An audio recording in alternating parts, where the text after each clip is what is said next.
జై దుర్గా భవాని. ఈరోజు అమ్మవారి సందేశం ఏంటి అంటే, ఈ దుర్గమ్మ ఒక సత్య ప్రమాణ వాక్కును తీసుకొచ్చేశాను. చివరి వరకు విన్నావు అంటే నీకు కావలసినవన్నీ అందిస్తాను. అంతులేని సంతోషాన్ని నీ సొంతం చేస్తాను. ఈ దుర్గమ్మపై నీకు నమ్మకం ఉంది కదా? చివరి వరకు వింటే అన్నిటినీ జరిపించి నీ జీవితాన్ని నీకు నచ్చినట్లుగా మారుస్తాను. ఇది అమ్మ నీకు ఇచ్చే వాగ్దానం. ఇదిగో, ఇప్పుడంతా నువ్వులాగా అస్సలు లేవు. నీలో ఏదో చెప్పలేని బాధ, చాలా దిగులు నిన్ను చాలా సతమతం చేస్తుంది కదా, కదిపేస్తుంది కదా. వెంటనే మోసపోతున్నావు. ఇతరులు నిన్ను మోసగిస్తున్నారు. ఏది కూడా నీ మనసు నమ్మడం లేదు. ఎవ్వరి మీద నమ్మకం రావడం లేదు. అన్నిటినీ సందేహపడుతున్నావు. చెప్పాలంటే నీ జీవితానికి సంబంధించిన దాని మీద కూడా నమ్మకం రావడం లేదు. నేను నీకు తల్లిని కదా. ఈ దుర్గమ్మకి అన్నీ తెలుసు. నాతో చెప్పుకో అమ్మా, నాతో మాట్లాడు. నీ మనసులోని బాధ నాతో స్పష్టంగా చెప్పుకో. నీ మనసులో ఏముందో, ఏ ఆందోళన ఉందో అన్నిటినీ నాతో మాట్లాడి పంచుకో, పరిష్కరించుకో. నేను నీ కోసంగా ఏదైతే మంచిది ఉంటుందో సమాధానం ఇస్తాను. ఏ సమయంలో అయినా సరే సిద్ధంగా ఉంటాను. నీకు సమాధానం ఇవ్వడానికి. నువ్వు నా దగ్గర కోరిన కోరికలు నెరవేరుతాయని పూర్తి నమ్మకంతో నేను నీకు సత్య ప్రమాణ వాక్కుని చేస్తున్నాను.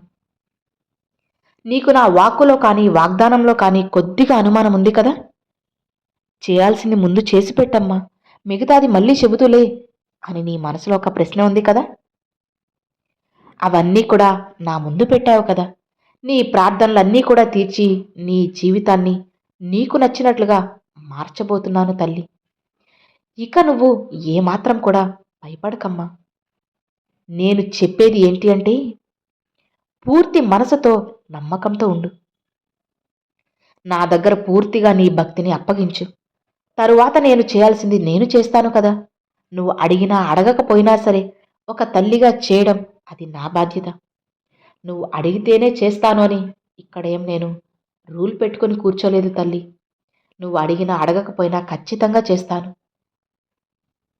నేను పూర్తి నమ్మకంతోనే ఉన్నానమ్మా, అయినా నాకు ఏమీ జరగడం లేదు అని నువ్వు నాకు సమాధానం ఇస్తున్నావేమో.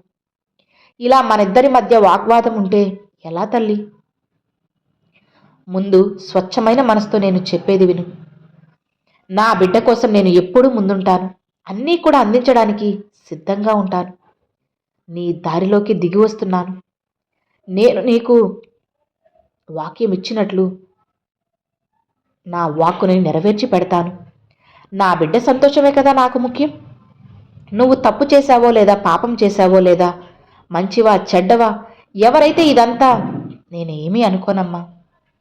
ఎవరైతే ఈ దుర్గమ్మ నామాన్ని పలుకుతారో, నన్ను స్మరిస్తారో, ఈ తల్లిపై పూర్తి నమ్మకం ఉంచుతారో, ఈ దుర్గమ్మ మీద ఎవరైతే భక్తిగా ఉండి నా శరణు కోసం, నా పాదాల వద్ద ఆశీర్వాదం కోసం ఎదురు చూస్తూ ఉంటారో, వాళ్ళకి ఎప్పుడూ నేను ఒక తల్లిలా స్వీకరించి వాళ్ళ సమస్యలనే కాదు జీవితాన్ని కూడా బాగుపరుస్తాను. నీ దగ్గరున్న వ్యతిరేకత అంతా కూడా కడిగి పడేస్తాను. నిన్ను పరిశుద్ధం చేస్తాను. నా బిడ్డగా భావిస్తాను. నా బిడ్డ అయిన నీకు ఏది అందకుండా చేసే ఎలాంటి చెడునైనా సరే తరిమి కొడతాను. అన్నిటినీ అందజేసే బాధ్యత నేను తీసుకుంటాను కదా. నీ కోసంగా అన్ని విజయాలను నువ్వు కోరింది నీకు ఇస్తానని వాగ్దానం ఇస్తున్నాను. నేను నీకు ఇచ్చిన వాక్కు నిలబెట్టేందుకు అందుకైన పనులను కూడా ఆరంభించేశాను. ఇక నువ్వు చేయాల్సింది ఏంటి అంటే, భక్తితో ఉండడం, నమ్మకంతో ఉండడమే నీ పని చేయడం. నువ్వు నన్ను కొన్నిసార్లు గమనించడం లేదు. ఎందుకు? నీలో నువ్వే బాధపడుతున్నావు. ఆ బాధలో నీ కన్నీళ్ళ వల్ల నీకు తెలియడం లేదు. ఉదాహరణ చెప్పనా? నీళ్లు కలపకుండా ఉన్నప్పుడు అందులో ఉన్న మలినాలు కూడా కదలకుండా అడుగున పడిపోతాయి. తేటమైన స్వచ్ఛమైన నీరు మాత్రమే పైకి తేలుతుంది. జీవితంలో సమస్యలు వచ్చినప్పుడు ప్రశాంతంగా ఉండాలమ్మా. అప్పుడే సమస్య అనే మలినం అడుగున పడిపోతుంది. నువ్వు ప్రశాంతంగా ఉండొచ్చు. అప్పుడే అది దూరంగా వెళ్ళిపోతుంది కదా. మరి నువ్వు వచ్చిన సమస్యను భూతద్దంలో పెట్టి చూస్తున్నావు. భయపడిపోతున్నావు, వణికిపోతున్నావు. అందుకే తల్లి, నీరు తేటమై కాకుండా ఉన్నాయి, మలినంగానే అలానే ఉన్నాయి. నువ్వు ఇప్పుడు సంతోషంగా ఉండు అని చెప్పినప్పుడు ఆనందంగానే ఉన్నావు, మా దుర్గమ్మ మాట వింటున్నాను అని. కానీ ఎంత నీ చుట్టూ బాధలు వలవేసి ఉన్నా సరే, ఎన్నో కష్టాలు వచ్చినా సరే కన్నీళ్లు దిగమింగుకొని ఉన్నావు. అన్నీ చూస్తున్నానమ్మా. కాలం నీ గాయానికి మందు ఇవ్వబోతుంది. తప్పకుండా నీకు మంచి చేస్తుంది, నీ కష్టాన్ని తుడిచేస్తుంది. కొద్ది కాలం ఈ కష్టాన్ని తట్టుకో చాలు. కాలం చాలా శక్తివంతమైంది కదా, ఖచ్చితంగా బదిలిస్తుంది. అన్నిటికీ నీ కష్టాన్ని కనిపించనీయకుండా చేస్తుంది. ఇప్పుడంతా నీ మనసు పడే పోరాటం నాకు బాగా అర్థమవుతుంది. ఎంత నా మాటల్లో నువ్వు అర్హులుగా, నెమ్మదిగా, ప్రశాంతంగా ఉన్నా సరే నీ మనసు ఏదో కోల్పోయినట్లు ఉంది కదా. అంతగా నువ్వు ఎదురు చూసి చూసి విరక్తి చెందావు. కాబట్టి ఇకపై ఈ దుర్గమ్మ నీ పనులు చేయడం చూస్తావు. నువ్వు ఎదురు చూసినవన్నీ అందిస్తాను, నువ్వు కోరినవన్నీ చేసి పెడతాను. ఖచ్చితంగా నీ తల్లి నీకోసమే నువ్వు ఆనందపడేలా చేస్తానని నమ్ముతావు. నీ జీవితంలో ఏర్పడే మార్పులు చూసి నువ్వే ఆశ్చర్యపోతావు. ఎక్కడ నా బిడ్డలు, ఎక్కడ నా భక్తులు నన్ను పరిపూర్ణంగా పూజించి నాకు దీపం వెలిగించి హారతి పట్టి ధూపాన్ని వేస్తారో నేను అక్కడ కొలువై ఉంటాను. ఈ దుర్గమ్మకి సాంబ్రాణి ధూపం అంటే చాలా ఇష్టమని తెలుసు కదా. సాంబ్రాణి ధూపం వేసి మనసారా నా నామాన్ని పలికినప్పుడు ఖచ్చితంగా అక్కడ కొలువై ఉంటాను. స్మరిస్తూ ఉండు చాలు, నీకు అండగా ఉంటాను. నన్ను స్మరిస్తే అప్పుడు నిన్ను చూసి నీకు నీ ముందు నేనుంటాను. ఎన్నో రోజులు నీకు తెలియకుండానే కన్నీరు పెట్టావు కదా, ఇక ఆ కన్నీరుని తుడిచిపెట్టి నీ మనసుకి ఆరుదలను కల్పిస్తాను. నీ దిగులంతా వచ్చి తుడిచేస్తాను. ఏది ఏమైనా సరే అన్నీ కూడా నీకు అనుకూలంగా జరిగే కాలాన్ని ఏర్పరుస్తాను. కృతజ్ఞతలమ్మా అని నువ్వే నా ముందుకు వస్తావు. నీ దయ నాకు చాలు తల్లి అని నువ్వే చెబుతావు. సత్య ప్రమాణ వాక్కు నీకు ఇస్తున్నాను కదా, జరుగుతుంది. ఈ దుర్గమ్మ వాక్కు నెరవేరుతుంది. నువ్వు కోరింది నీ చేతిలో పెడతాను.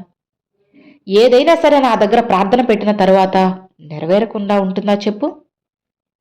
ఇది ఈ దుర్గమ్మ ఇస్తున్న వాగ్దానం. అతి త్వరలో నీదైనది నీకు చేరుతుంది. అతి త్వరలో నువ్వు కోరింది అందిస్తాను. ఇక్కడ ఏది కూడా అతిగా ఆలోచించడానికి ఏమీ లేదమ్మా. అన్నిటినీ నీకోసం సరిచేస్తానన్నాను కదా, నమ్మకంతో ఉండు, అంతా మంచే జరుగుతుంది. ఈ దుర్గమ్మ నీకు తోడుగా ఉండగా ఏది నీకు సాధ్యం కాదు అనేది ఉండదు. నిశ్చింతగా ఉండు. నువ్వు నీ జీవితంలో కొన్ని మార్పులు తీసుకురా అని నన్ను అడిగావు కదా, వాటికి ఇప్పుడు సమయం వచ్చేసింది. ఆ మార్పులన్నీ నీ జీవితంలో ఒక్కొక్కటిగా జరిగి అద్భుతాలుగా మారుస్తాను. అన్నిటినీ చూసి నీకు నువ్వే ఆశ్చర్యపడేలా చేస్తాను. నీకోసం చివరిగా ఒక్కటి చెబుతున్నాను. శరీరం ఎంత చలిస్తే అంత ఆరోగ్యంగా ఉంటావు.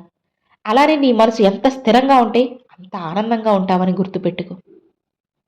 జీవితం ఒక తరం పాటే ఉంటుంది, ఖచ్చితంగా చిరకాలంగా ఉంటుందమ్మా. ఆ మంచి పేరుని నువ్వు ఖచ్చితంగా సంపాదించుకో. ఆ పేరు అనేది ఎలా వస్తుంది? నీ ప్రవర్తన ద్వారా, నీ మాట ద్వారా, నువ్వు మాట్లాడే విధానం ద్వారా నీ విలువ పెరుగుతుంది. జీవితంలో విలువ లేకపోతే ఆ మనిషికి అర్థమే లేదమ్మా. అందుకే చెబుతున్నాను, నీ విలువను పెంచేలా, నీ జీవితం అద్భుతంగా ఉండేలా, జీవితాన్ని అద్భుతంగా మార్చే బాధ్యత నాది. ఇక నిశ్చింతగా ఉండు. ఈ దుర్గమ్మే నీకు తోడు ఉంది కదా, ఇక నువ్వు ఎలాంటి భయం, బాధ ఏవి కూడా పెట్టుకోకు. ప్రశాంతంగా ఉండు అని అమ్మవారైతే ఈరోజు ఈ సందేశాన్ని తీసుకొచ్చారండి. మరి ఈరోజు అమ్మవారు పంపించిన ఈ మంచి సందేశం మీ అందరికీ ఎంతగానో నచ్చింది అని అనుకుంటున్నాను. నచ్చితే ఒక చిన్న లైక్ చేయండి, మరికొంతమంది అమ్మవారి భక్తులకు షేర్ చేయండి. ఫస్ట్గా మన ఛానల్ చూసారు సబ్స్క్రైబ్ చేసి సపోర్ట్ చేయండి ఫ్రెండ్స్. అలానే తప్పకుండా కామెంట్ సెక్షన్లో జై దుర్గా భవాని అయితే కామెంట్ చేసుకోండి. Thanks for watching. జై దుర్గా భవాని.